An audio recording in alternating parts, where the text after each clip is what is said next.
Piso Oh là là. mba voay aloha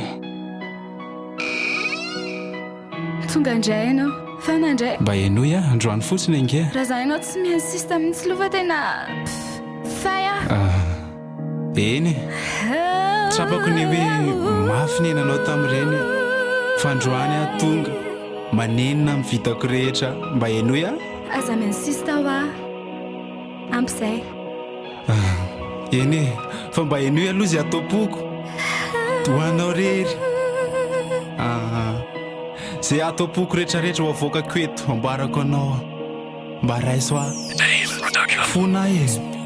Impiry moa ianao tomany teo alohako fa tsy nasiko vidiny tsy nirara iny lohako Impiry moa ianao io ty asy nandefitra nytoloko samy rery ianao tomany tany anefitra fa tsy nasiko vidiny toizako le titrako fa kehitriny to lasa afy be ho anany vita finako hitapita samboaka sendra titanika tsy mba nentina eniona ka nanao toetranalika ka indrisika endrika to vitany amintsika raha ny lalany verena natao tsy ahitana fiky fa marary aminjaly atonga saina fefatara lozanao androany matsapa tena very anjara ka mifona mba iano le foko fenonena fenondratra fenofeno mibaribaritra iafeno androany mba ianoia fa ikozy ny atao anatiko memena rery tsisy anao io tsy mety tato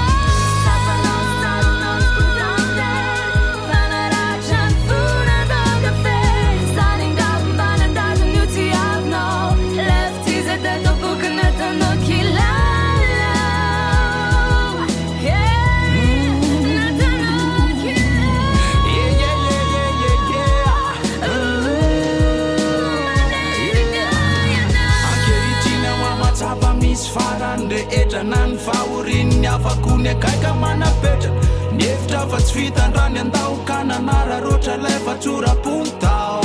ka leo izy leo mitoetra ratiko sy ny tariny leo ny antsoantso lava tsy nasiko faly reo ranomasiny tsy mba nasiko vidininy vady isanany zao izy mizaka ningidiny leo izy za kosa tsy anadininy tsy afoy ireo fotoana tsy mampiny teny mamy nanafona ny akiviny satria eo anilanao mandraky sainy faniriny ka za manana tsy eo anilanao azatsaro fa mifitiavako anao ange tsy miovy tsy miovy hoanao rero mandraky say mabebe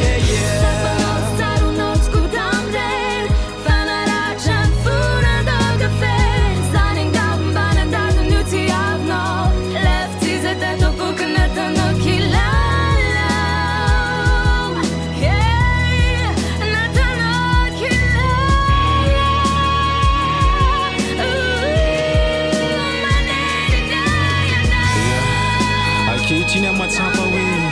na ny foko na ny fony afaka rehefa tsongona dia marary lasa ilay masoandroko androany ka ny fiainako lasa tsarisary marina fa mienina tsy ao alohananatra fa aorinan-datsy tadio fa nitsipa rehefa ty dia ty fa rehefa andao izy dia tsy anao kozy kely ho an'izay manam-panahy rehefa ty ny sipa dia atsao raha manasainy anao mba sainy raha misy mpangakify enoiky raha misy alahelo mba hivereno raha misy alahelo mba hivereno raha misy alahelo mba hivereno raha misy alahelo